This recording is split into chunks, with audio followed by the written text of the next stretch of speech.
Assalomu alaykum. Akalar, mana bugun Farg'ona viloyati So'x tumanida stadionimiz stoykalarini qotirib bo'ldik, xudo xolasa. Maydonimizda rasmiyati 22-42. Do'stlar, 5 metrdan stoyka, 13 ta stoyka tushgan. Ikkala yonida 7 tadan yakkalik stoykalari ham bor. O'rtaga qo'ymadik, eda kamas kirib turadi gazonga. 28-maktab ish jarayoni.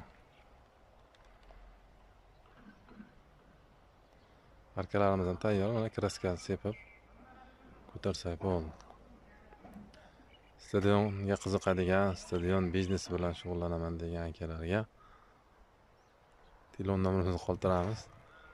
Like bosishni unutmanglar.